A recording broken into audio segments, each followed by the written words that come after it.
He received his PhD from Harvard in 1990. Before his arrival at Yale, he was a member of the Department of History at the University of Chicago, where he also directed the Nicholson Center for British Studies. He teaches 17th and 18th British and European history, the history of the early British Empire, and co-directs the Yale Center for Historical Inquiry and the Social Sciences, which in May of this year put on a conference on, quote, the emergence of the European state forms in comparative perspective, which is kind of like what we're doing here, except it's just Europe. You know, maybe we take a submission or two from that little event for we'll see, we'll see. The center of Professor Pincus' research and writing involves untangling the complex but critical emergence of the British state in the century and a quarter, dividing the English Revolution and the American Revolution. Along the way, he's become a critical voice in our efforts to understand and dissect the dynamic transition in polity, policy, and practice of state formation and state experience, from an early modern absolutist patrimonial order to modern constitutional governance. His first book, Protestantism and Patriotism, Ideology and the Making of English Foreign Policy, 1650 to 1668, examines the seemingly wild shifts in English foreign policy and war-making against the Dutch Republic in the context of the emergent public sphere, the theological and ideological debates which erupted with the Revolution, charting in this book how public opinion shaped, legitimized, and gradually secularized the policy decisions of Cromwellian Commonwealth and Restoration Stuart Court. This book sparked his role in 2 volumes of collected essays, The Politics of the Public Sphere in Early Modern England, which is a key benchmark in the wider literature on the public sphere, which I spent a little bit too much time worrying about the last 15, 20 years, and was followed by Nation Transformed, England After the Restoration, which appeared in tandem, roughly, with his major work to date, 1688, The First Modern Revolution. And here, Pincus ratchets forwards a few decades to challenge a generation of, I would call, stultifying British revisionism, to argue that the Glorious Revolution indeed did matter. 1688 was a violent, contested revolution that brought about real and decisive change, revolutions in church, political economy, and foreign policy that critically refracted England into a path toward modernity. I couldn't agree more. He is working on 2 projects that ratchet forward yet again into the 18th century, exploring the consequences of his first modern revolution. A book on the origins of the British Empire, re-examining the virtual simultaneous British conquest of India and loss of the American Empire in the American Revolution. He's working on another project, a co-authored book on the divergence of Britain, state in the making of the first industrial revolution, which emerges directly from his analysis of the Glorious Revolution as Britain's critical break from Austrian regime to modernity. And I have a feeling, I'm pretty sure in fact, that his paper today is a key building block in this book, an argument that, if I may not be too bold and presumptuous to anticipate the argument, will argue that contra Charles Tilly, the most effective early modern state, was engaged in many, many things beyond war-making. Well, it's a great pleasure to be here, and it's especially great, although slightly embarrassing, to have such a fulsome introduction. But John's absolutely right. I figured I was invited to come and talk at Ohio State, so if you come and talk at Ohio State, you're supposed to say bad things about people from Michigan. So that's the whole point of this talk. So this is actually part of this project on the divergence of Britain that I'm co-writing with a professor of government and economics at Harvard. So in fact, we can transcend certain divides. I'm at the Yale-Harvard divide, although there is the government and economics. But wars and state making. So Jim and I have put this together. Jim is in fact advising the government of the Philippines as we speak. So he's unable to kibitz today. Well, maybe he is kibitzing to the government of the Philippines.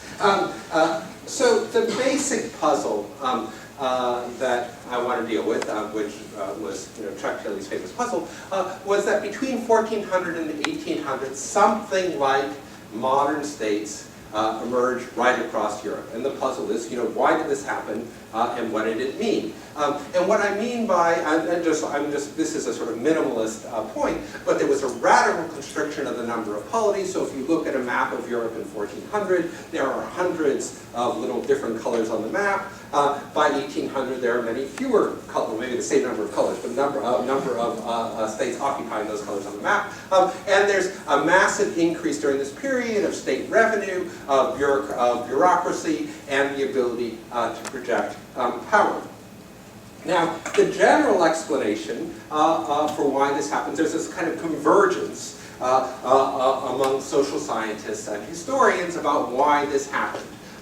The general argument is that states made war and war made states. So this is the kind of view which has been enunciated, and this is all relatively recent work by the so-called new fiscal historians, Ormerod and Bonney, and like most people who adopt new things, they're now retired. And they argue that the fiscal imperative, the increased requirements posed by the cost of war and the long-term consequences of fiscal growth may be seen as the primum mobile for the development of the state.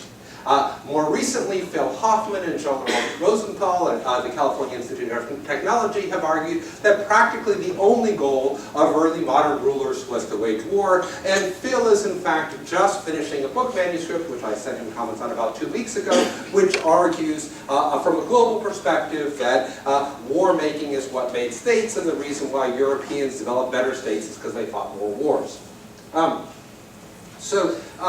And this is, of course, the position adopted by sociologists. Now, it's a little bit unfair to quote Anthony Giddens, because Anthony Giddens has taken a position, in fact, 2 or 3 positions on almost every important social and political question of the day. But at least one of his positions was that it was war and preparation for war that provided the most important, most potent, energizing stimulus for the concentration of administrative resources and fiscal reorganization of early modern states. So war made the state, according to Giddens, and of course Chuck Tilley famously argued, and this is from the essay that some of you read for the seminar for today, that war wove the European network of national states, and preparation for war created the internal structures of the states within it. The years around 1500 were critical. And later on in the essay, he means by around 1500 that between 1500 and 1700, and then later on in the book he says between 1500 and 1800. So the term 1500 is kind of well, flexible. And here, of course, is the late Chuck Tilley. Unfortunately, I could only find a picture of him in his Columbia office,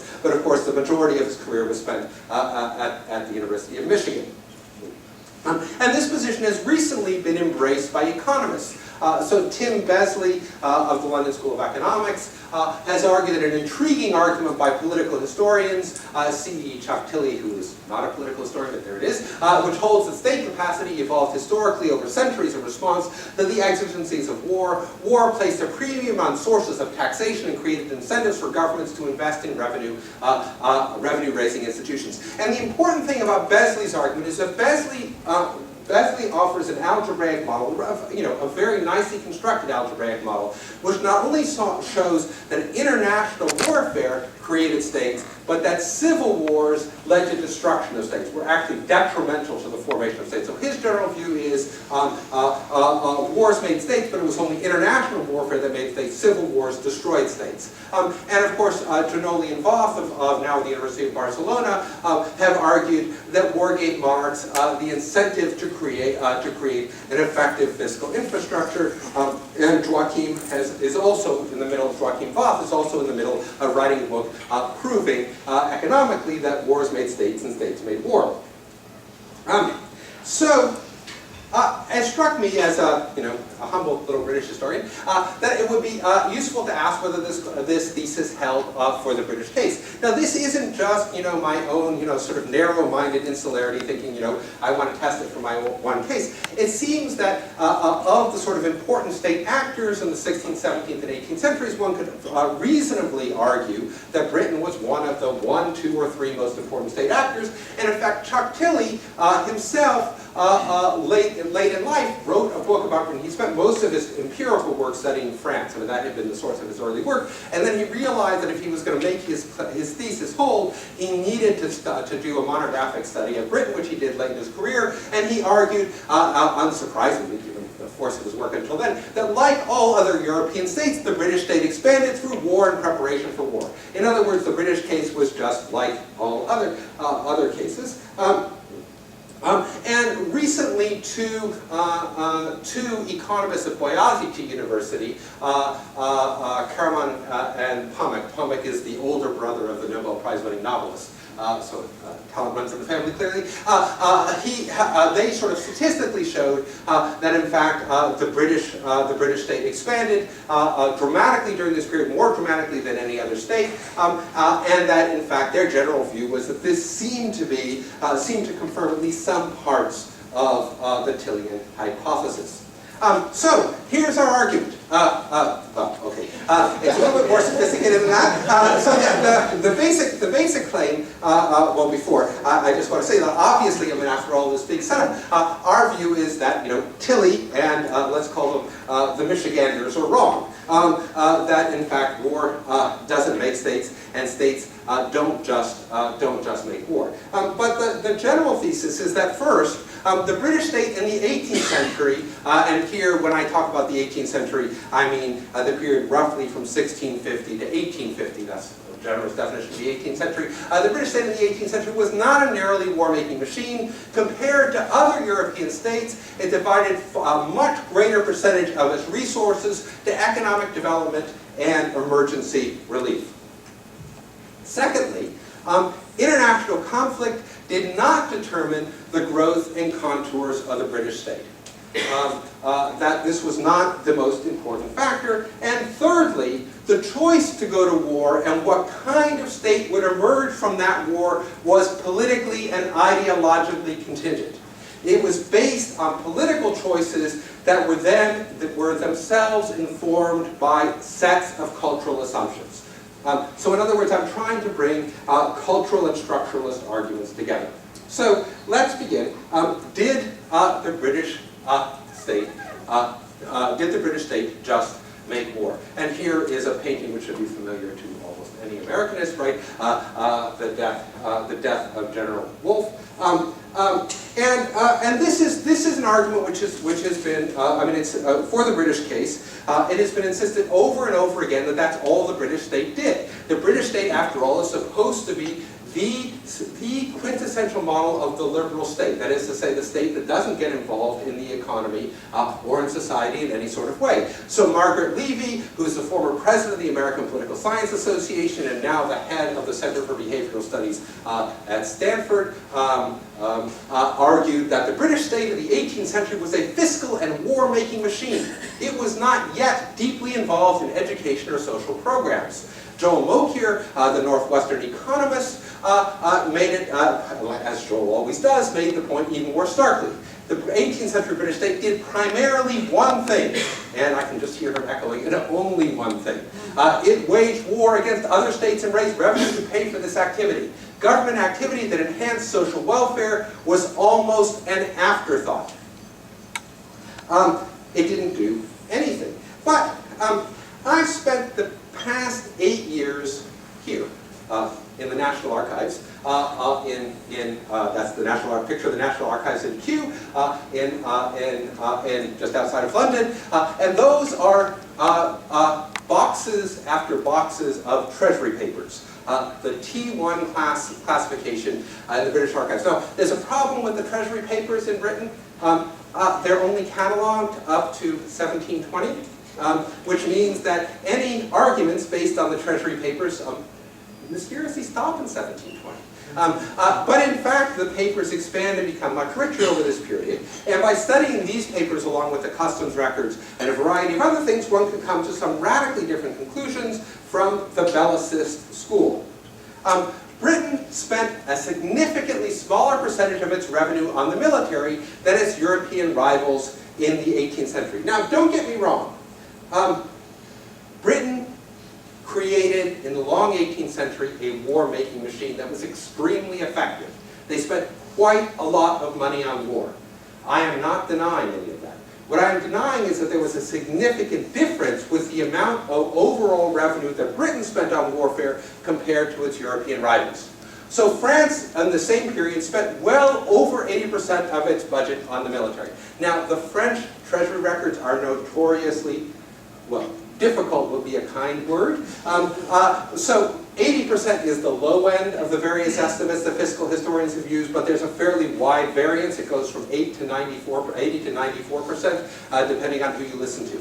Denmark, the Danes being much more orderly sorts, all converge around the number between 87 and 89%. Russia under Peter the Great spent about 90% of its revenue on warfare. The Holy Roman Empire, the Austrian Habsburgs, a whopping 93%, and even the Dutch Republic spent over 80% of its revenues on warfare. And this is relatively comparable to classical figures. I mean, a book published a couple of months ago by a USC classical historian has estimated that in Ptolemaic Egypt, 78 to 80% of revenue was spent on warfare, and the Roman Empire spent well over 80% of its revenue on warfare. But Britain, as this beautiful picture that we drew shows, and we have now extended this data all the way to the end of the 18th century, diverged from this pattern. Now, what does this picture tell you? Well, let me just sort of summarize. Britain spent between 60 and 70% of its revenue on the military in the 18th century. So remember, the low end of other European states is 80%, so we're talking about a fairly significant increment of difference. Britain spent much less on the military. And at times, they spent as high as 45% on social and economic improvements. And just to sort of, I just sort of looked at contemporary U.S. data. The U.S. spends about 60% of its annual budget on the military. So in fact, Britain in the 18th century looks much more like 21st century America than do any of its European competitors. So, what did Britain spend money on? Well, what the Treasury books show, and what the Treasury papers show, is a remarkable story. That in Britain, most of the money was not spent in England, but in Scotland, Ireland, and on the colonies. An analysis of 18th century British legislation shows that is to say, laws passed by the British Parliament, shows that the overwhelming majority of laws passed affected England and only England. But the overwhelming amount of expenditures authorized by Parliament was for the colonies, Scotland and Ireland. So in England, there was very little direct spending. So what happened in England is if you wanted to build a turnpike, you wanted to build a canal, you would pass a law in Parliament which was called an Enabling Act. It would basically allow you to override property rights, property claims, and build the canal or build the road. But Parliament authorized no money for the building of the road. The road would be built, the money would be raised by local groups, local individuals, and they would build the road, they might charge a fee, etc. In Scotland, the government would build the road. In North America, the government would build the road in some cases, but more likely build the harbor. Harbors were almost all built by the government, and in Jamaica, almost all the roads were actually built not by the local assembly, but by the government itself. So there's this remarkable distinction, which leads one to think interestingly about the sort of claim that the British Empire had a period of salutary neglect in the 18th century, if in fact it's spending all its money doing all this stuff. So what did they spend the money on? They spent the money on, and this is just a sort of list, I could add a bunch more, salaries of officials in the West Indies, settling immigrant communities in the various colonies, Palatines in New York,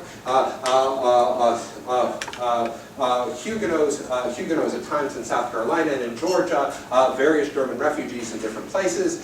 They spent money on establishing the colonies of Georgia, Florida, Nova Scotia, and Canada, both Florida, East and West Florida, quite a lot of money there. They developed infrastructure. Surprisingly, in New Jersey, it doesn't seem to have had any effect, but in New York and New England, it seems to have been rather more effective.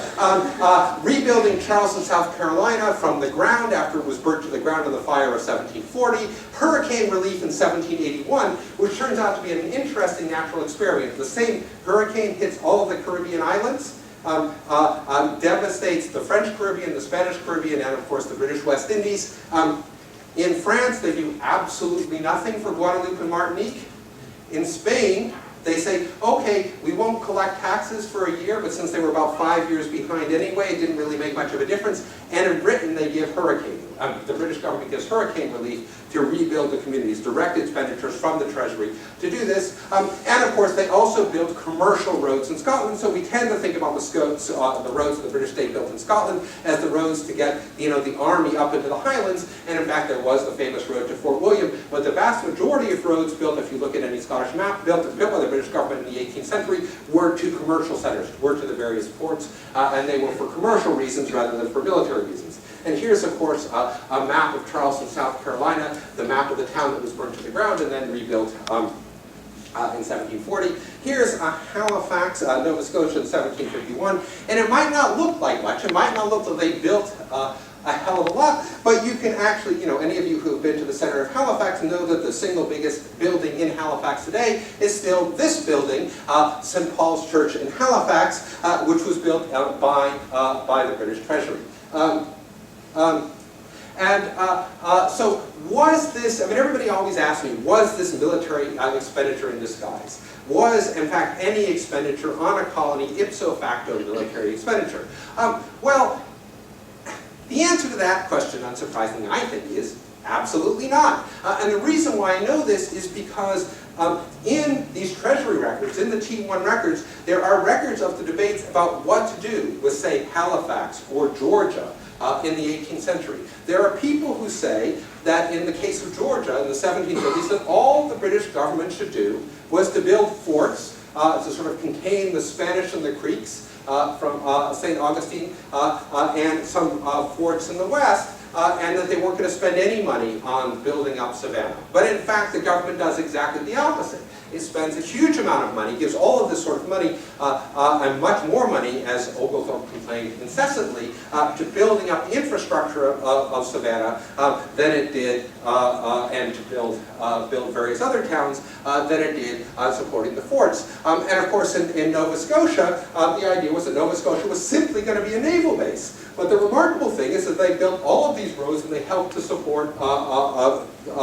settling of various communities in Nova Scotia. And it's interesting that I was sort of stunned to find, when I was working in the French archives, a series of memoranda which asked the following question. Why, in 1650, was the population of French North America and the population of British North America relatively equivalent, whereas the population of British North America in 1750 was something like 12 times that of French North America?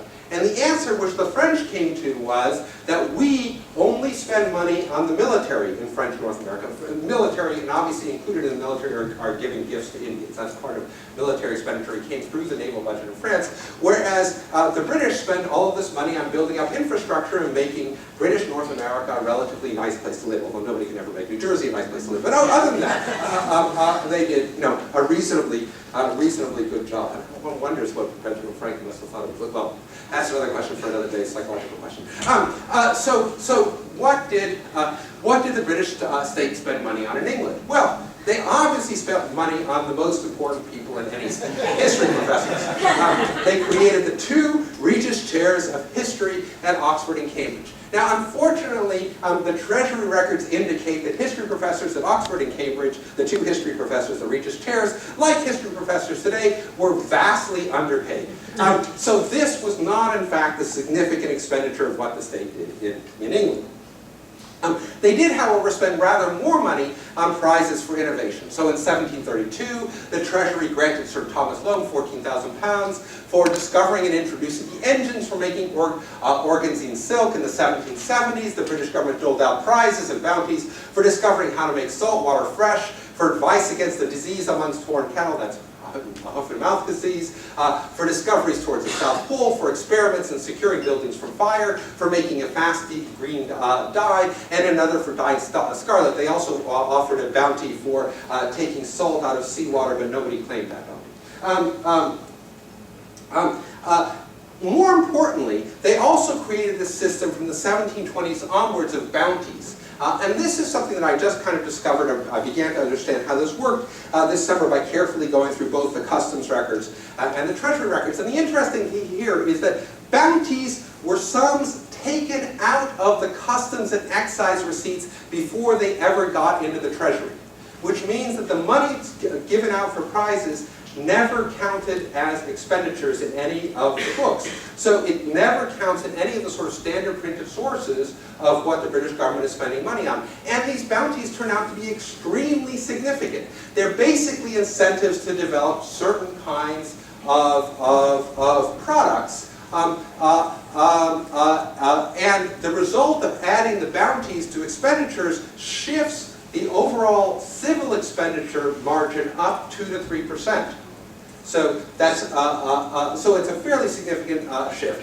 And the bounties were offered on a variety of goods such as corn, whale products, flax, indigo, iron, and the vast majority of bounties were offered to the colonies in Ireland and Scotland. Of course, the Irish and Scottish linen were industries which were both jump-started. The startup costs were given through these bounties. So why did Britain diverge from the European pattern? Why did the British tend to spend 60% of their revenue on the military, whereas their other European rivals spent 80% and more? So our sense is that the revolution of 1688-89, the Glorious Revolution, significantly altered Britain's political trajectory. The key difference here was clearly not religion, right? The Protestant Dutch Republic also spent over 80% on the military, whereas Britain only spent 60%. So this is the case, as some scholars tended to argue that religion made all the difference. The key difference was also not being an island. That is to say, some people have said helpfully that the reason why Britain spent much less money on the military is because they were an island, they only needed to spend money on the navy. But in fact, Britain's armies were just as large as its continental competitors and bigger than most in the 18th century. Our view is that politics and the political economic commitments of those in power made all the difference. So how can we show that? Well, before 1688, and this is an extremely important part of the argument, before 1688, political parties existed in England, but they were not an institution. What do I mean by that? Well, parties could run and indeed win parliamentary elections, as they did in 1679, 1680, and 1681. But the king simply didn't have to accept the leader of the winning party to become prime minister. In fact, Charles II never accepted a Whig prime minister, even though they decisively won the general elections of those 3 years. After 1689, a series of administrative reforms, a series of new institutions, compelled British monarchs to ask the leaders of parties in the first instance to form the government. So after 1689, every single British government that has been formed since then is the result either of the party who won the general election, or a coalition between the party that won the most votes and another party. So this radically transforms, and this means that political parties mattered in a way that they didn't before the revolution of 1688-89. And these parties then created legislative momentum. So now, after 1689, since the parties can then implement their agendas because they have the prime minister, people began petitioning Parliament in a much more regular way, and that's tended to inform the legislative agendas. And increasingly, the parties pursued political economic agendas. So let me just show you some statistics. So this is a graph taken from Julian Humpett's work showing the amount of parliamentary legislation per year, and you see it's a general open, significant increase, and you'll see that basically after 1688 you have a radically upward trajectory. But more importantly, if you look at the petitions to Parliament asking for legislation, you see 1688 really seems like a phase shift. After 1688, petitions grow dramatically in number, and this line shows the percentage of those petitions which are asking for political and economic reform. So this becomes a really significant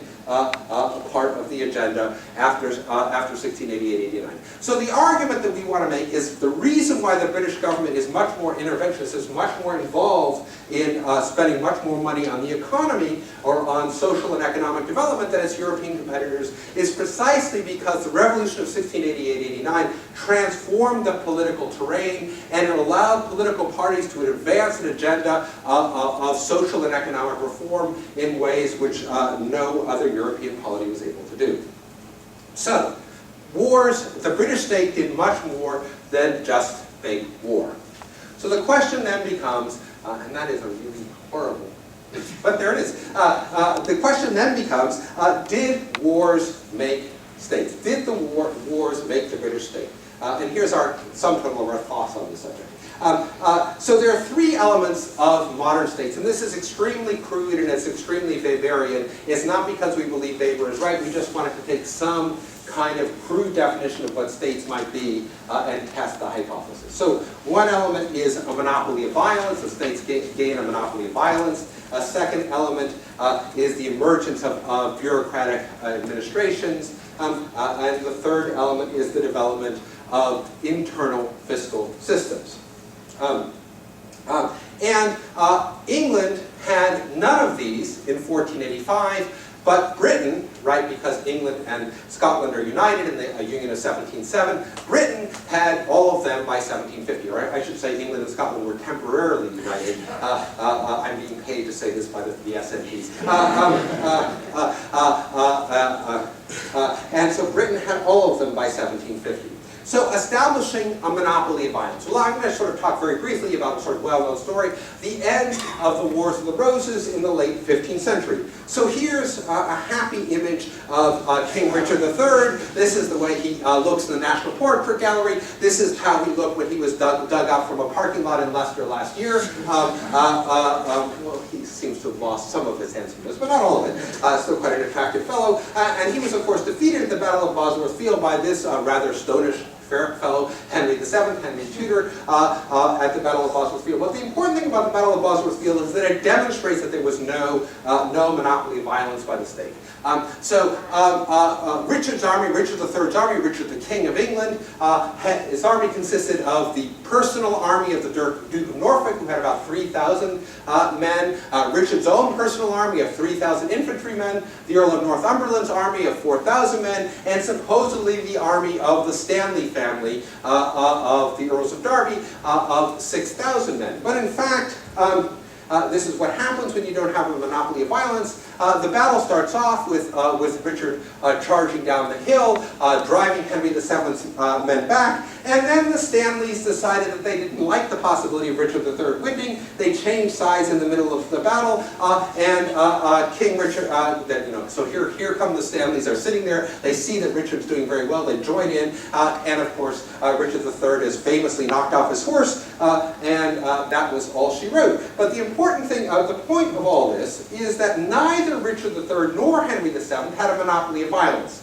Richard's army contained the separate livery armies of the noblemen. The Stanleys sat by and decided to fight for whoever they wanted. So there was no state in the sense of having a monopoly of violence in 15th century England. Now, of course, Henry VII did a great deal to change all that. He eliminated the separate livery armies. In 1504, his Parliament passed a law insisting that liveries be licensed by the king, meaning that if the king didn't want you to have a private army, you couldn't have a private army anymore. He issued the so-called bonds and recognizances to the nobilities, a contract in which the enforcement clauses levied heavy fines by malfeasance and to sort of force the nobility to basically demilitarize.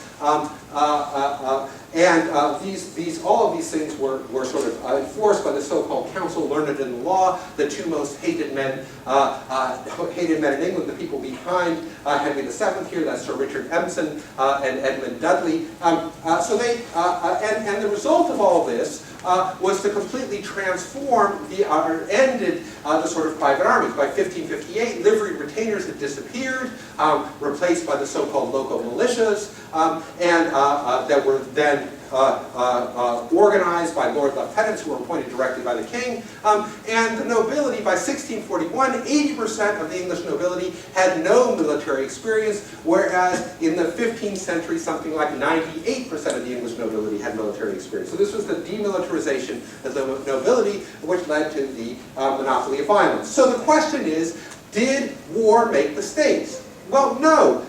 The Hundred Years' War, the period just prior to the Wars of the Roses, was a period of most frequent international warfare, and it resulted not in the unitary state, but in so-called bastard feudalism. Henry VII and Henry VIII were very briefly involved in wars in France. I think through the entirety of both of their reigns, for over half a century, 38 days they were at war, 38, yeah? Right? So it doesn't seem to me that it was wars against France which led to the defanging of the nobility and the creation of the monopoly of violence in England. So Tudor innovations were reactions, I think, much more to civil war and to some degree religious reform, that is to say the Protestant Reformation, but not as a result of international warfare. Well, what about the creation, the establishment of the monopoly of violence in Scotland in the 18th century? So, just to review, right, Scotland and England, the crowns are united in 1603 when James VI of Scotland becomes James I of England, but more importantly, the states are united in 1707 when England and Scotland are joined together, and Scotland, most importantly, loses its parliament, but retains the Presbyterian Kirk and the Scottish law. The key issue is that the new British state had only nominal control of the north of Scotland. So if you think about Scotland, the bottom quarter of the country, from the line from Glasgow to Edinburgh, all of that, the bottom quarter of the country was firmly under state control. The top 3/4 of the country was not. Right, and it was the north of the country was basically controlled by the Episcopalians to some degree, and the Highland clans. Over the 18th century, there were a series of rebellions in Scotland which had been called the Jacobite rebellions. Well, why did they rebel? Well, there's a bunch of silly stories that British historians tell, but the real reason why they rebelled was because the Union of 1707 was a pretty bad deal for the Scots in political terms. So what the Scots got in 1707 was they got English taxation, right? So the Scots have been one of the most lightly, if not the most lightly taxed country in Europe before 1707. At the Anglo-Scottish Union, they extend all English taxes, get extended to Scotland, and in return the Scots get representation. Well, sort of. The entire Scottish representation in the new British Parliament was less than the single English county of Cornwall. So the Scots were massively underrepresented, and they were extremely heavily taxed, which upset a number of people in Scotland, which led to the two so-called Great Jacobite Rebellions of 1715 and 1745. And of course, the Jacobite rebellions didn't end happily for the Jacobites. Here is a nice image of what ended up happening at the final Battle of Culloden in 1746. And you can imagine that those guys wearing kilts didn't last very long on that battlefield. And many of them ran away famously. And it was after the Jacobite Rebellion of 1745 that a monopoly of violence was established. And most historians point to the 1746 Act of Proscription, which made it illegal for the clans to have their own private armies, and of course made it illegal to wear plaids, which of course must have been the key event in establishing the monopoly of violence, I'm sure. And of course it also made it illegal to play the pipes, which I also think was really important in establishing the monopoly of violence. I'm sure that we should have a whole, do you have a lecture on the elimination of bagpiping music and the creation of the state? I'm sure that's extremely important. Others have pointed to the 1747 Act of Hereditable Jurisdictions, which denied clan leaders the right to have their own separate law courts and legal systems. This was relatively important. But the really important thing was the creation of the Board of Annexed Estates in 1752, which created new areas of commercial agricultural production, an era of prosperity, and it was from 1745 onwards, literally 1745, before the Battle of Culloden, that the British government expands massively the amount of bounties being given to the Scottish linen industry. In other words, the reason why why monopoly of violence was extended in Scotland to a large degree is because the British imperial government decides that it would be a good idea to help develop Scotland, to help Scotland become more prosperous economically. And the period between 1750 and 1800 was famously the most significant, most dynamic period of Scottish economic history of its entire existence. So the point here is that it was civil war, not international conflict, which led to the monopoly of violence in Scotland. The British state gave the monopoly of violence in Scotland as a result of a civil war, the rebellion of 1745-46. Now you might say, oh, well, this was during the time of the War of the Austrian Succession, but it turns out the War of the Austrian Succession played almost no role. Before the Jacobites rebelled, Britain didn't do anything to establish a monopoly of violence in Scotland. There had been a brief series of moves in the wake of the 1715 rebellion between 1715 and 1720, but the real explosion happens after the 1745 Civil War. Now let's turn to the issue of bureaucratic administrative administration and fiscal system. There was no bureaucracy beyond the royal household in 1485. In the 1640s, as a consequence of the English Civil War, both royalists and parliamentarians create bureaucracies to collect money to fight this war. The most important innovation in 1643, the English Parliament institutes the excise tax. Excise from the Dutch word excise, meaning luxury. So it was a Dutch innovation taken into Britain, a sales tax which was created, in fact, to finance the war, the Civil War. But there was still a comparatively small bureaucracy well into the 1680s.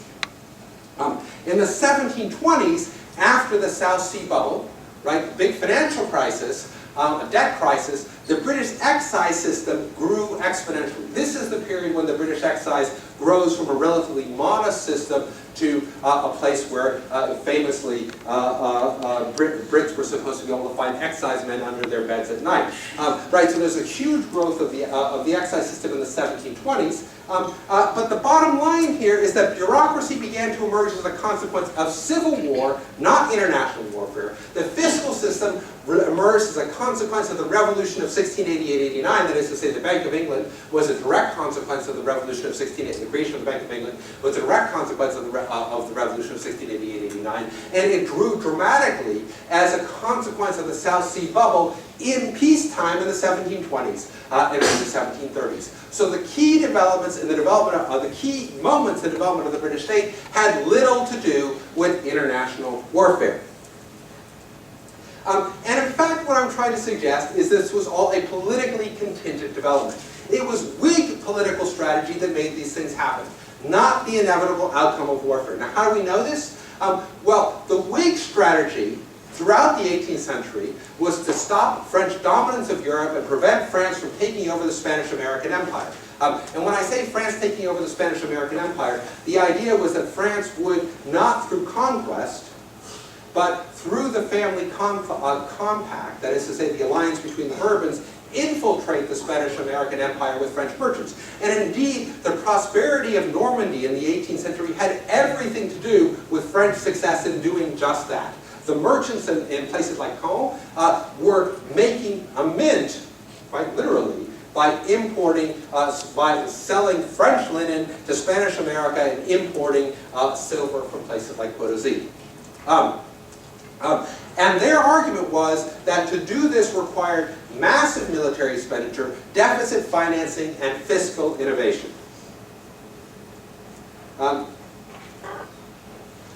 Now, the Tories took a very different position. They wanted to secure Britain and turn away from the continent. Their view was, let France control the continent, let France become as powerful as they want. We still have the channel to divide us. Let's just turn away, pivot away from Europe, and pivot towards the empire. They were fiscal conservatives. They always wanted to pay down the debt and undo Whig fiscal innovation because it was socially revolutionary. So, and their idea was, to the extent that one wants to conquer territory, the idea was to conquer colonies that would pay for themselves.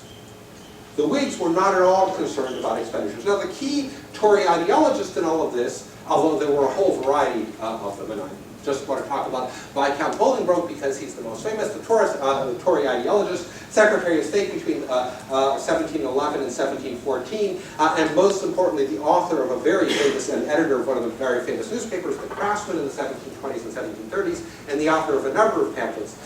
His view was that you wanted to fight war on the cheap, concede Europe to France, eliminate the cost of expensive land armies, fight exclusively at sea at a fraction of the cost. A fraction of the cost, it would be really cheap because most of the sea strategy would be to send out privateers, that is to say, not ships funded by the British state, but privately funded ships to ransack French commerce and Spanish commerce, have the Navy seize enemy commercial shipping so that the Navy, in a sense, would pay for itself.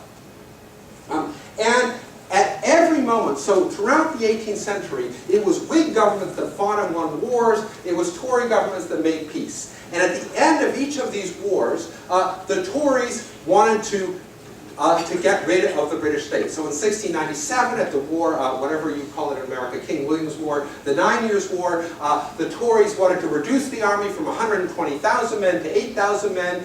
They actually decreased it to 18,000. Then when the Tories come to power in 1710 in the War of the Spanish Succession, or Queen Anne's War, they wanted to eliminate the national debt by creating the South Sea Company. Now the South Sea Company was not a trading venture. It was to be the commercial arm of a territorial adventure that was going to be conquer the southern cone of Latin America, Buenos Aires, Valdivia, and Chile, and the Tierra del Fuego. And the great ideologist of the South Sea Company was none other than Jonathan Swift, the poet. And Jonathan Swift's great ideological contribution to that was to rename the Tierra del Fuego Nova Britannia.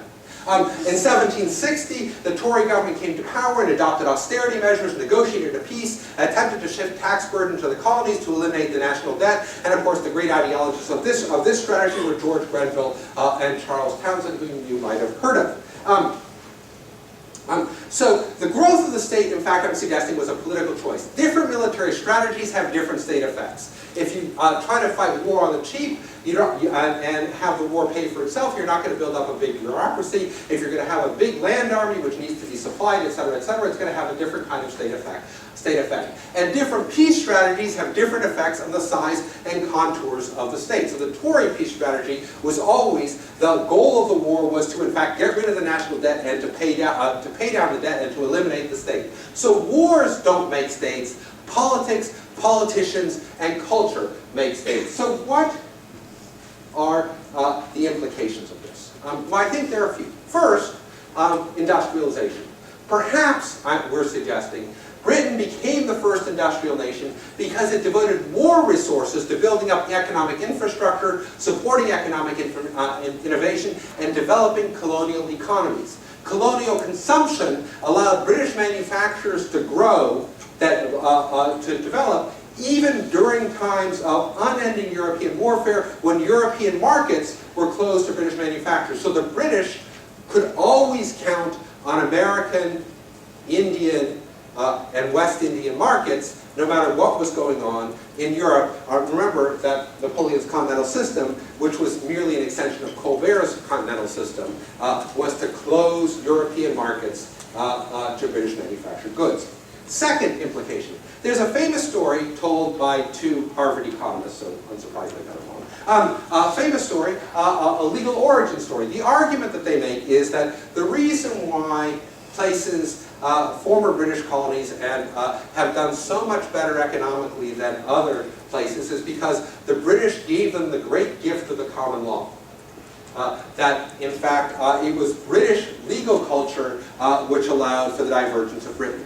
Now, I mean, it's a wonderful paper. It's extremely widely cited. In fact, I think it's the fourth most single-cited article published in the last 15 years. It has no evidence, but, you know, they're economists. Why would you expect there to be evidence? Well, they're famous economists. They're Harvard economists. If you don't teach at Harvard, you have to apply evidence, but at Harvard you don't have to.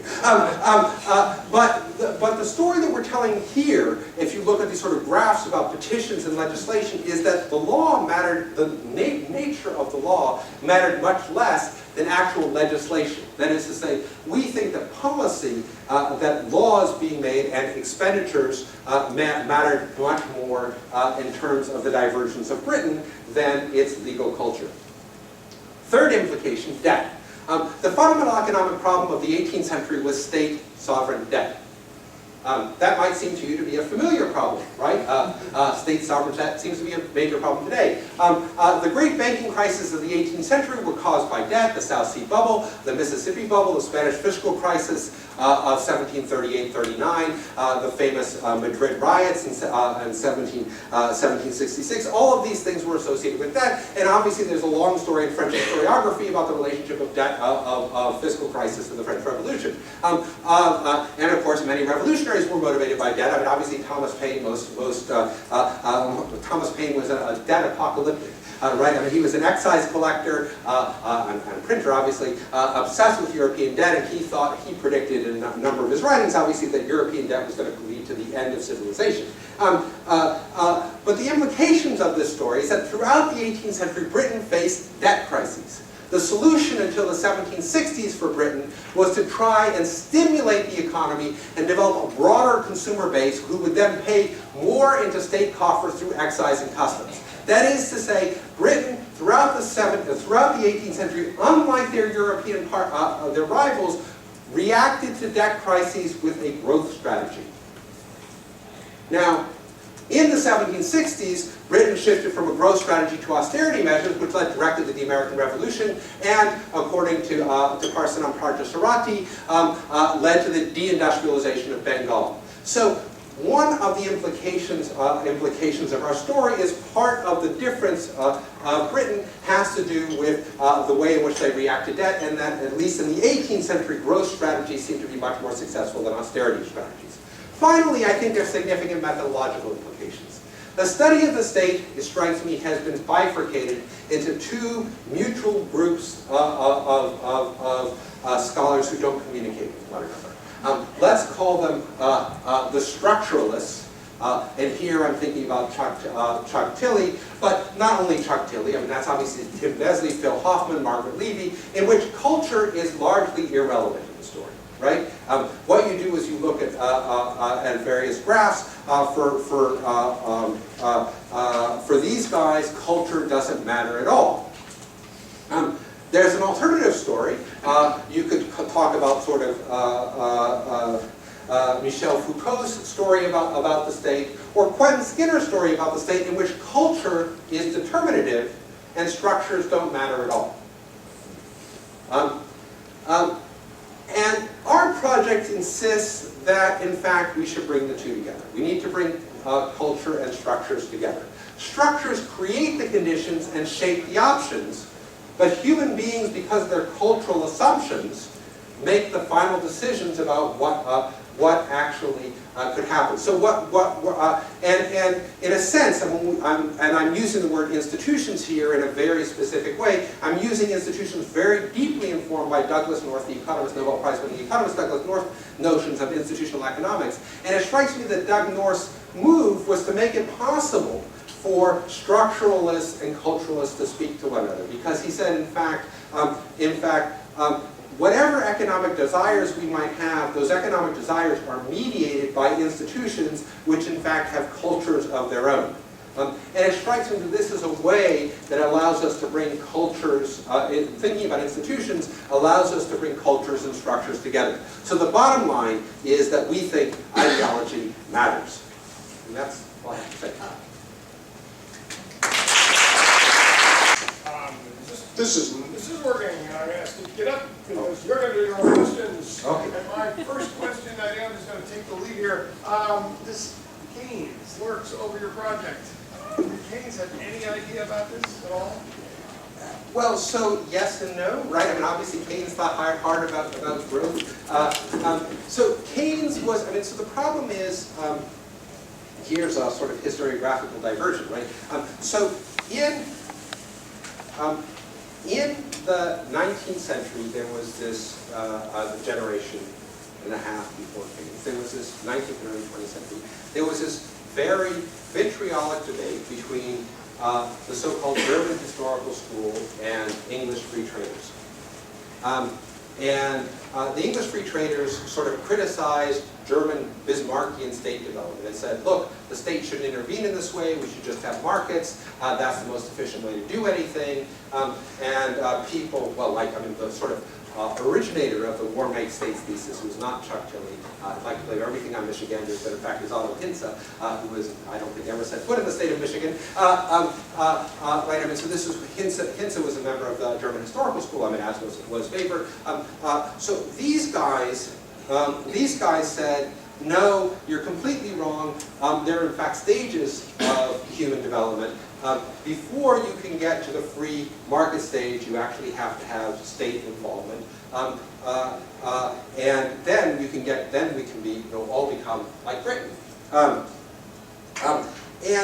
the result of this debate, as vitriolic as it was that it was a debate which focused very narrowly on the period after the end of the Napoleonic Wars. Increasingly, these guys said, we both agree about the basic picture of the period between 1500 and 1800. We had something called mercantilism. which everybody agreed about, and so there was this consensus that all early modern states acted in the same way. So Keynes took that as read.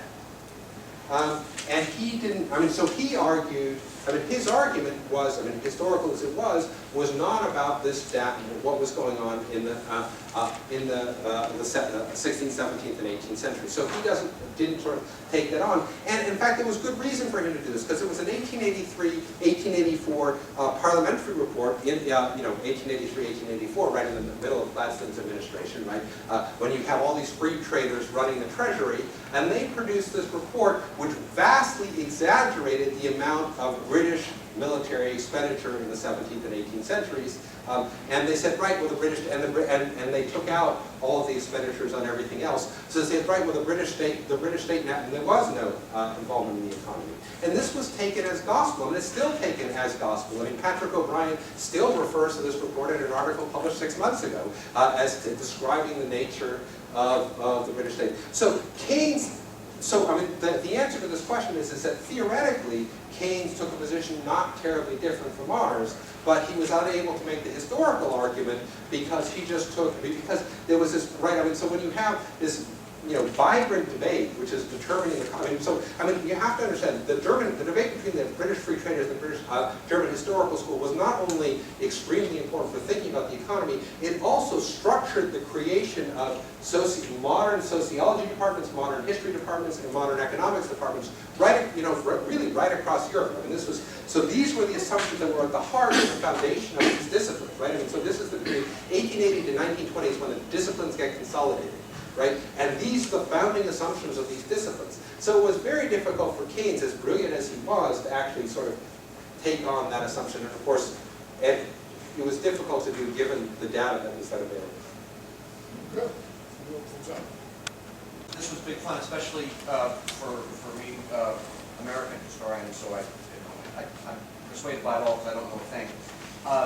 I have two questions, if you wouldn't mind, one of which is sort of small and specific, and the other is maybe a little baggier.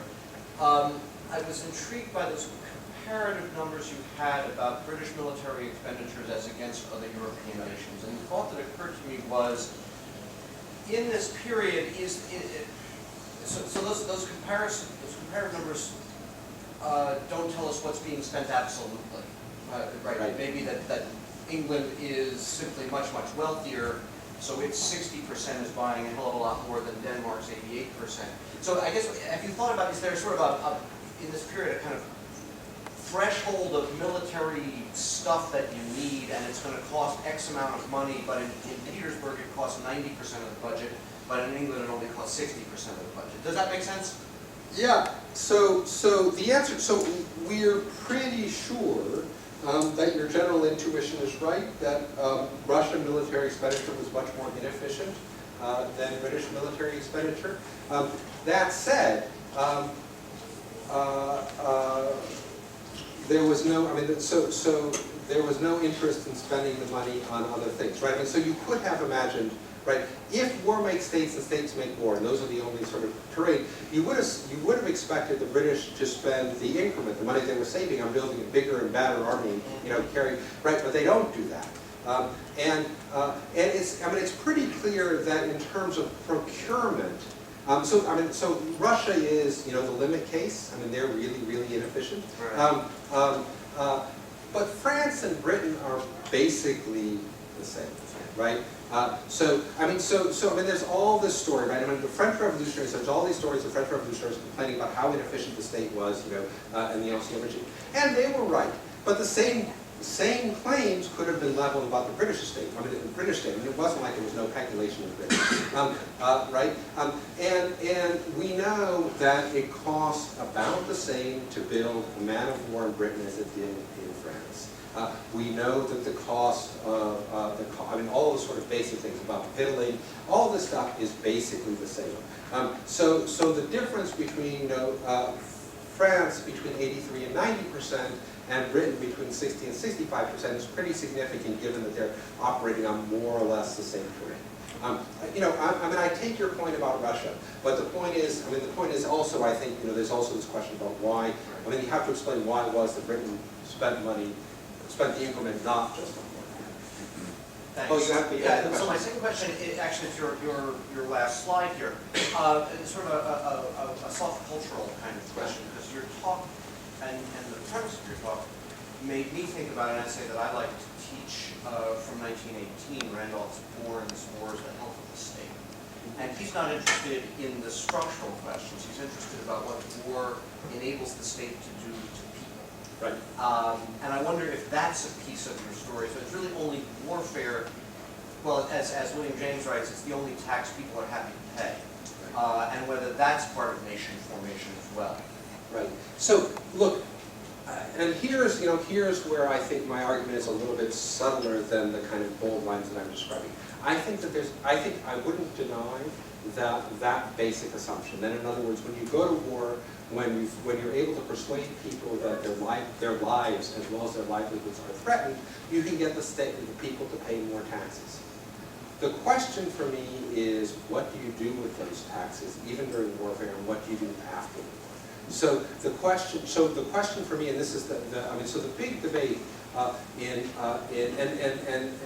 Britain, and there's a huge contrast between Britain and France in the 18th century. So so France at the end of these sort of major wars, whether they won or lost, ratchets down. The size of the state shrinks relatively dramatically. Not the percentage of expenditures on the military, but the size, the expenditure goes dramatically down after the war. So it happens in 1713. Obviously there's a lot of rhetoric right around the death of Louis XIV about how he bankrupted the state, but nevertheless, the Regency just stopped spending money, basically. And you see the same thing between 1748 and 1754. So part of the which is really interesting in the French case, because the French were on the brink of conquering India in the 1750s, and the state just says, sorry, we're not giving you any more money, and Duplessis resigned. He's unclear whether he's resigned or recalled, but in any event, so France was on the brink of conquering India. The French state said, we're not going to spend any more money on this. They sort of, whereas the British state expenditures, with the exception of between 1763 and June 1764, Grenville cuts down expenditures that much, but that's the only time. And so the point is I'm getting to is that I think the cultural argument is right, but you're still left with the question about the sustainability of the state. You can do all of these different things during crises, and I don't think war is the only crisis. I think there are other kind of, I think natural disasters also provide a variety of the same kind of momentum in a variety of ways. And civil wars, obviously, I think also do this. But the question is, what do you do afterwards? And that strikes me as part of this question, and that's why it needs to be thought about comparatively. So why do certain states, pay down the state? And obviously that's what the Tories wanted to do in the British case. And why do other states not do so? I had a question on war expenses as well. And that is subsidies to foreign allies. Yes. Is that, do you figure that into? Right. Yes. Those go. We count those as military. So to keep things even, we counted all. So we counted all subsidies to foreign allies. Obviously not all of them are exclusively military expenses, but we just counted them all as military expenses. And we also counted all presents to North American Indians as military presents, because in both the British and the French case, they come out of military budgets. Hi, Pete Monson, I'm a military historian. Uh-huh. A couple observations, I'll try to put question marks after them. Okay.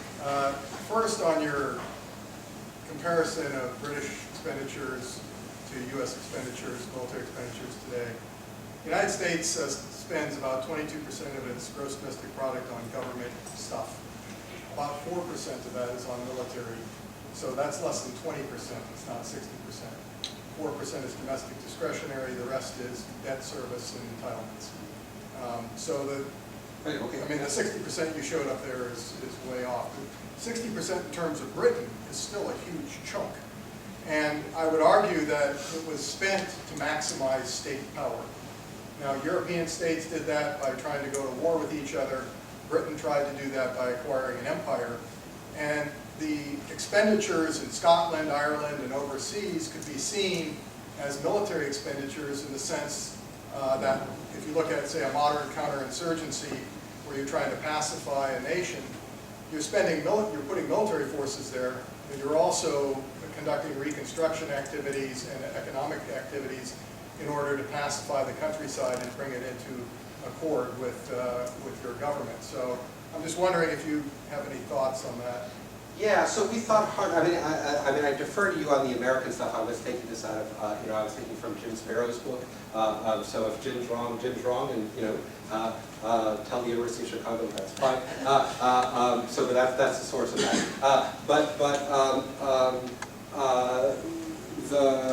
The second point is something we thought really hard about, right? So it's not the case that I completely agree with you that expenditure is about projecting state power, but I don't think state power should be thought of as narrowly military terms in the way you're doing so. We know that military options of the kind you talked about sort of just counterinsurgency efforts, just trying to control, using the military and paying a few people off, those options were mooted throughout the 18th century, and they frequently get shot down by the big governments. And they say, no, no, no, the whole idea is about development. We're not just thinking about, military strategy. We're talking about what we're trying to do is to make, the rhetoric, which is invariably in these Treasury papers, is we want to promote the happiness of the British people. And the happiness of the British people means increasing what we call GDP per capita. In other words, making people wealthier. That's the sort of argument. Now, there isn't, right? There isn't a standing army in North America until the 1760s. There's not. The concern is very much throughout most of the period is very much on various forms of development in a variety of ways. Now they're more or less active in a variety of ways. So I would completely agree with you if you define state power much more casually, because I think it is about state competition. That I completely agree about. But I think that there's different strategies, and I think the British strategy of projecting state power through most of the 18th century was much more commercialist in ideological orientation. There was a military alternative, which was the Tory alternative, which was you just spend money on a military and on counterinsurgency efforts. But the Tories weren't in office. They were in office for what? For 1, 2, 3, 4 years between 1705 and 1760. So this was something which was highly debated, and you can actually see by going through the Treasury reports the various options in terms of expenditure. So I think there's a conceptual issue here that we have to figure out some way of testing. To distinguishing different ways of projecting state power. My way of doing it is to sort of looking at these proposals, which are much more military in nature versus those which are much more, I would say, developmental in nature. And there's always going to be some gray area. obviously, during the Tuscarora War, there is some slippage, right? So some of the argument is that you have this, or during Bacon's Rebellion, right? So the argument during Bacon's Rebellion is why does Bacon's Rebellion happen? Bacon's Rebellion happened, some people say, in the 1670s. If you look at actually the papers, if you look at Berkeley's papers, for example, the reason why Bacon's Rebellion happens, according to Berkeley, is because the state doesn't give enough money for startup costs to develop various plantations, so these people go in these slash and burn strategies to take new lands to plant tobacco, and it's much cheaper for them because they're not getting any state support to take land from the Indians, and that's what leads to the insurrection. But I think Berkeley's strategy was a developmental strategy. It was, precisely what the state should be doing, giving money to develop a much more diverse economy in Virginia. The same story and the same debate happens when Spots was governor in the 1710s and 1720s in Virginia, and you can see a very similar debate in Nova Scotia, whether this is just going to be a naval outpost or in fact it's going to be a place where you're going to try to develop a relatively robust economy. So I mean, I think it's a long way of answering. I think you're absolutely right to say that it's about projection of state power, but not all. For Britain, a lot of the projection of state power was commercial. So the reason why in 1709, after all of Marlborough's victories on the continent, Marlborough wants to negotiate a peace which involves Britain getting 0 new territories. 0, that number 0, new territories, is because for Marlborough, the whole point of the war was to open Spanish-American markets. So the only thing he wanted from the peace was from Spain to open up Spanish-American markets to British trade. And that was, I think, the strategy of British projection, was commercial projection.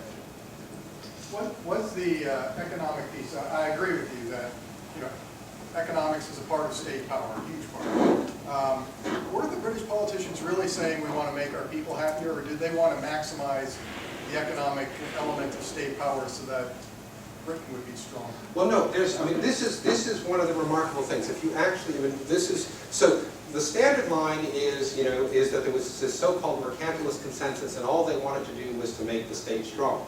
But in fact, if you read the political economic treatises, not just political economic treatises, British newspapers in the 18th century are filled with essays on political economy. So if you read these thousands of these things, in fact, and those sponsored, we know that which ones are taking state government positions, because the British government, basically from the 1720s, the British government strategy was to buy as many newspapers as they could. So there were tons of British newspapers which were organs of the state, and you could precisely see what their arguments were on political economic issues, and but this also accords with what you see in the Treasury papers, so it's not just for public consumption, is precisely about increasing the prosperity of subjects.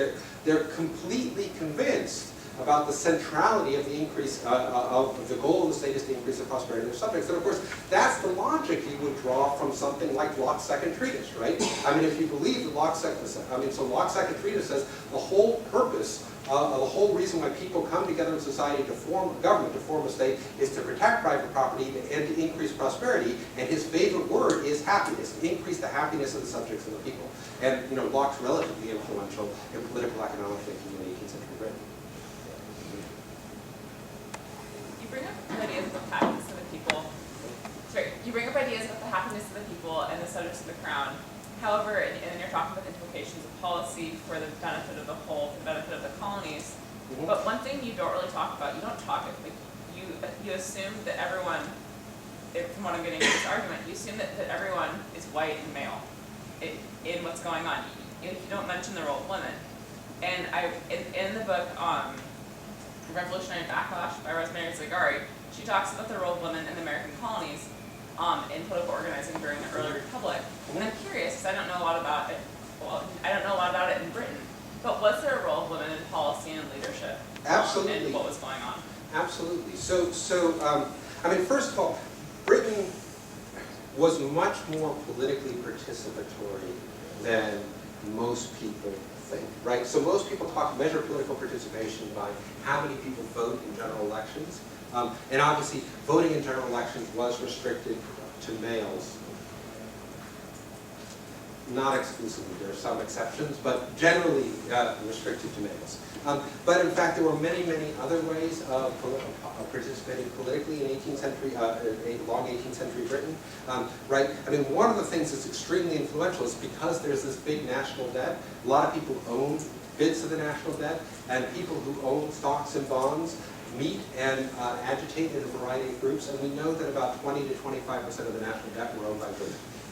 And we know from those of us who spent time in the archives, we know that women were extremely active in many of these discussions. Women also turned out to be extremely active in urban politics in Britain in the 18th century. There also are significant numbers of female pamphleteers, female newspaper writers, female news editors, and something like women are massively overrepresented as publishers, so massively overrepresented in terms of the workforce, right? Women are a decreasing part of the overall workforce in the 18th century, right? This is the period of the emergence of separate spheres, right? But between 35 and 40% of publishers in 18th century Britain were women. Women are extremely active. in a variety of ways. And it's also extremely important, and this is something that Maxine Berg showed a long time ago.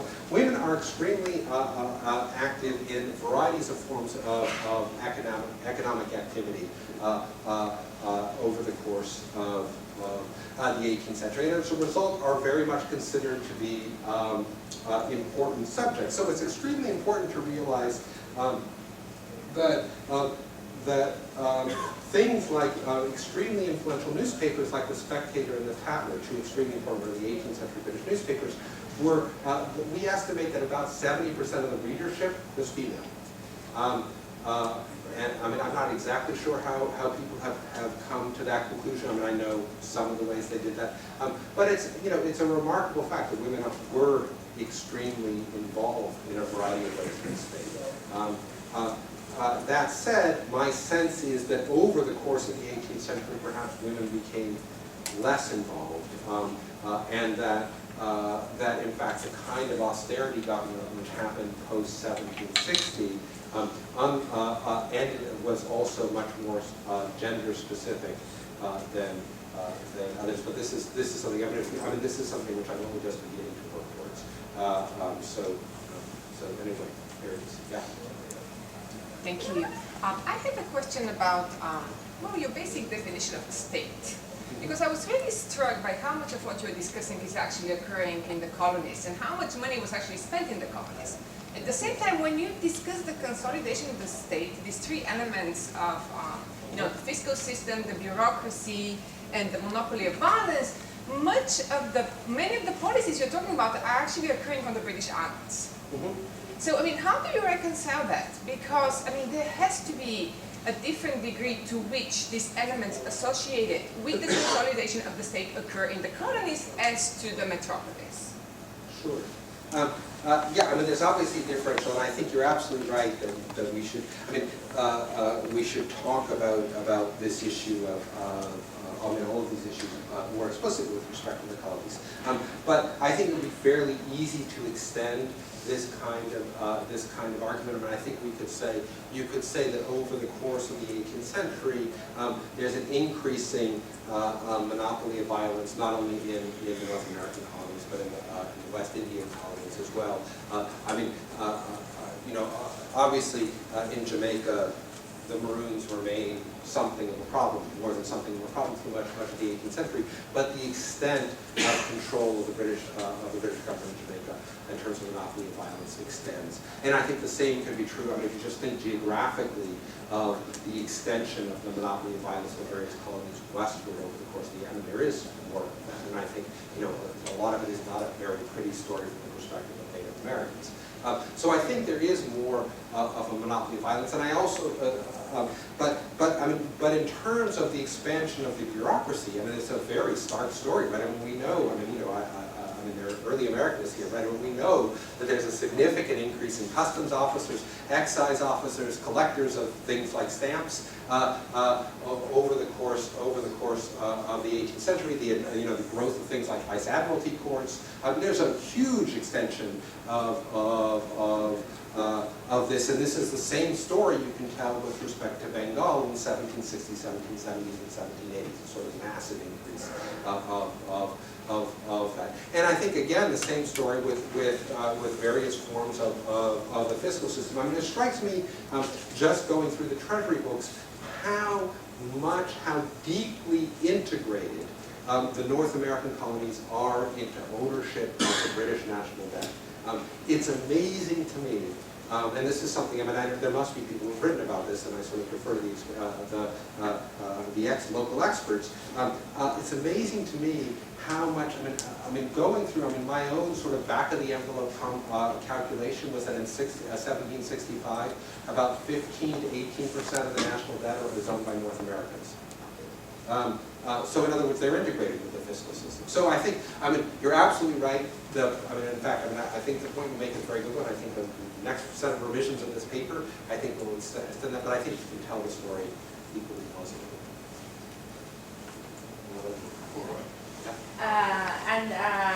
Sorry if this is a question that is completely obvious, but if you can flag in your readings the section where you talk about the Tories and the Whigs and how they, in terms of foreign policy, they, especially when France centrally dominant with the Bourbons, and I'm assuming they were intermarrying still the French. This is the policy of the Habsburgs in the previous century.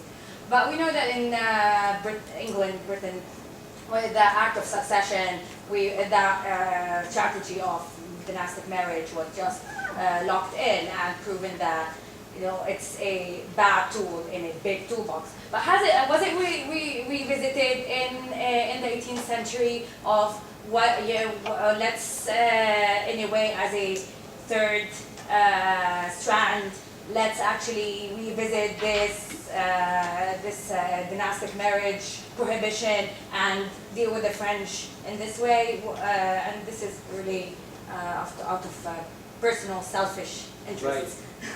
So, yeah, I mean, there are a bunch of people, we call them Jacobites, who rejected the Act of Settlement, the Protestant succession, and said, we could solve all the problems not only in Britain, in Europe, but in the world by just taking the rightful heirs and putting them on the throne. I think it was a tiny minority of people who actually adopted this view. So even the Scots who take up arms in the Jacobite rebellions, we now know that actually a very small percentage, I mean, they were taking up arms in favor of the Jacobite pretender, right? We all know the famous story about Prince Charlie raising the flag at Glenfinnan on a foggy day, and the Highlanders rushing to him and defending him. But the fact of the matter is that most of the Scots who took up arms even in 1745, 1746, really didn't want the Stuarts back. What they wanted was to undo some of the unequal taxation of the British state. So I don't think very many people thought in dynastic terms, in terms of solving. In fact, if you read both in the 17 teens, if you read French diplomatic correspondence and British diplomatic correspondence, and then the correspondence between them, they basically agree that the world of dynastic struggles is over. And the problem is we need to get this memo to the Spanish monarchy, because they still seem to think that we can still fight dynastic struggles. I mean, it's slightly unfair to the Spanish. I mean, the Spanish were hampered with a variety of various problems. But their position is that dynastic struggles are not really what's causing conflict. And in the British case, right, there's all of this propaganda about, the real problem with George I and George II is that they're pursuing their dynastic Hanoverian policies at the expense of British interests. But I mean, what people don't understand is that that's Tory rhetoric, right? So the Tories don't want the war against France. And it's much more popular just to blame it on, the Hanoverian interests of George I and George II, than, in fact, coming up and saying, in fact, we don't want to fight the war against France. It becomes very difficult. So I just don't think dynastic issues are that important in 18th century conflicts. Thank you. Time for one or two more questions? Well, I have a comment, and it's a way to reconcile your data with Pete's data and Steve's question to a certain extent. Is that he's talking about, Pete, you were talking about military expenditures as a percentage of GDP.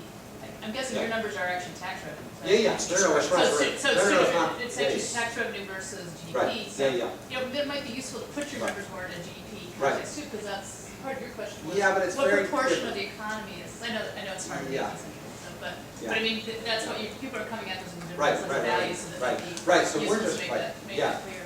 So my other question was about, I'm very intrigued by the sort of social spending, or the infrastructure spending part of your argument, and I think you could actually use it to help explain which colonies support revolution and how aggressively and which don't in the 18th century. Even if you're using it to try to explain why no revolution in England and yet revolution in France, for example. You could also model, why.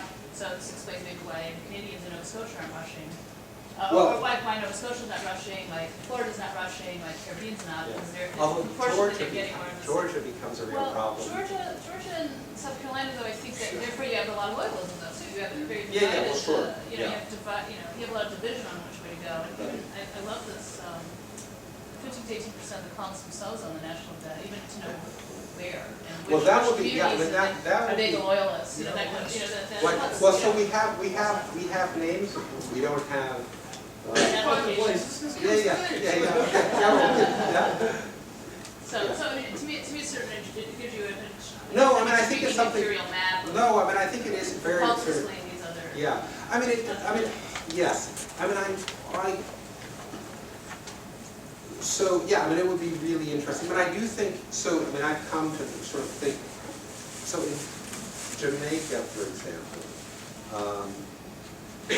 I think one of the big differences is also about the presence of the Navy and the Army. So, right, so, I mean, so Jamaica, so I was thinking about this with respect to the Stamp Act, right? So 1761, Jamaica passes its own Stamp Act, which leads to huge discontent,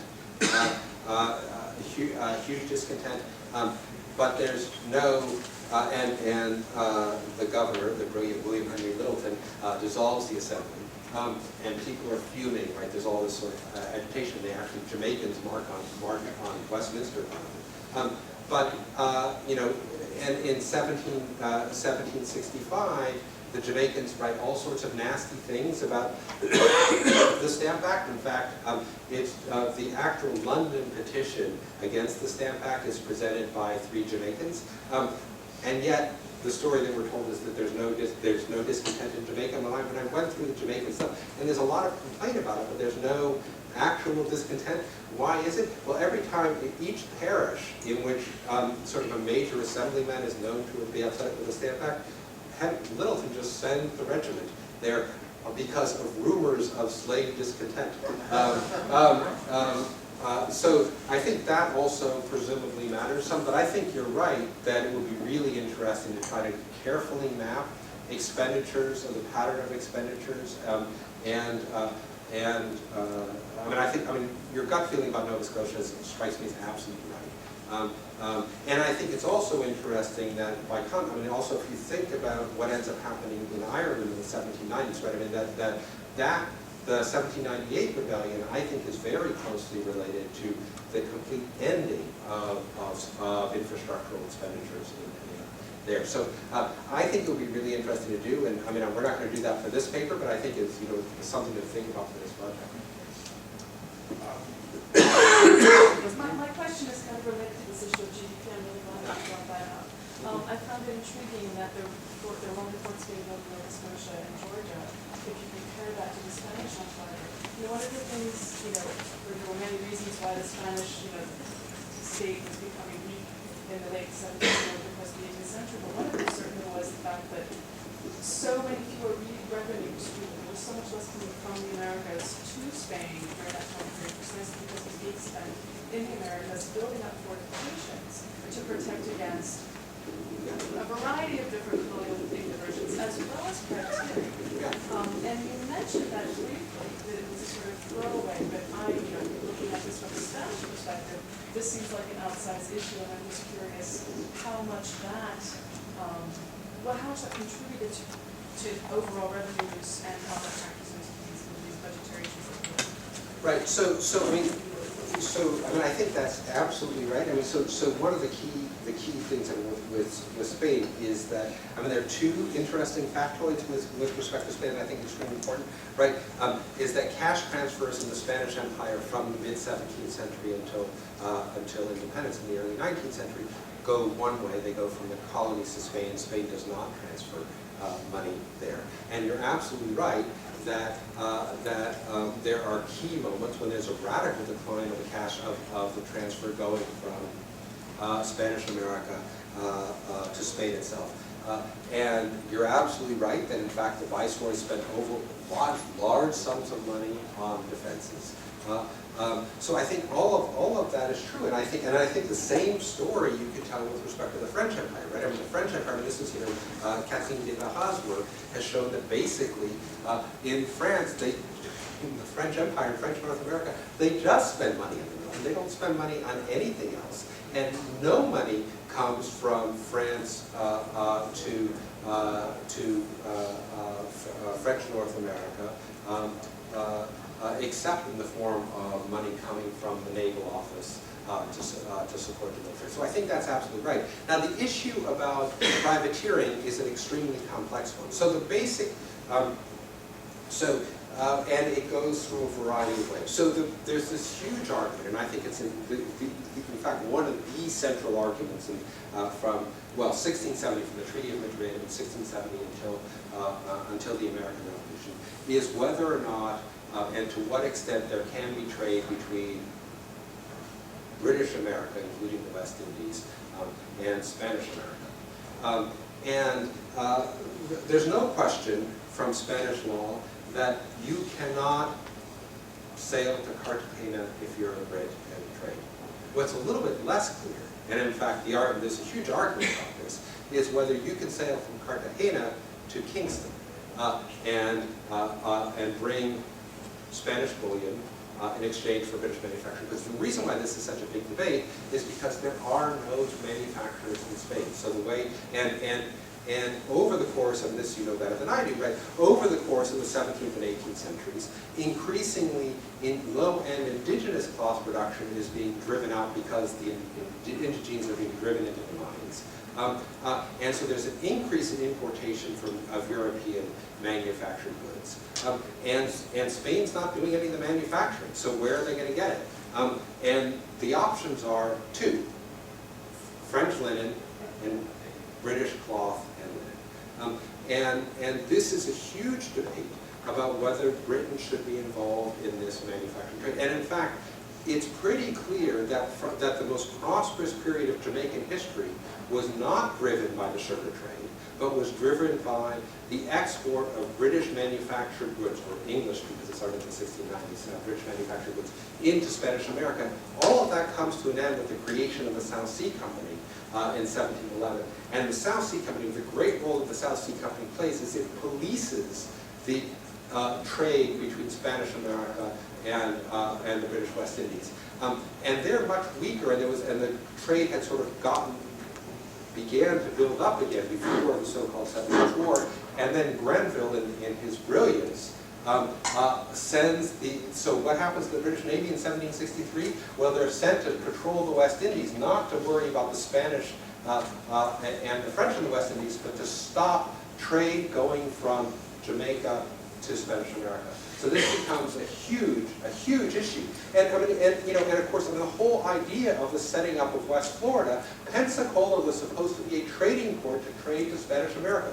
That was the idea. That was Pitt's idea. We know this in a variety of memoranda.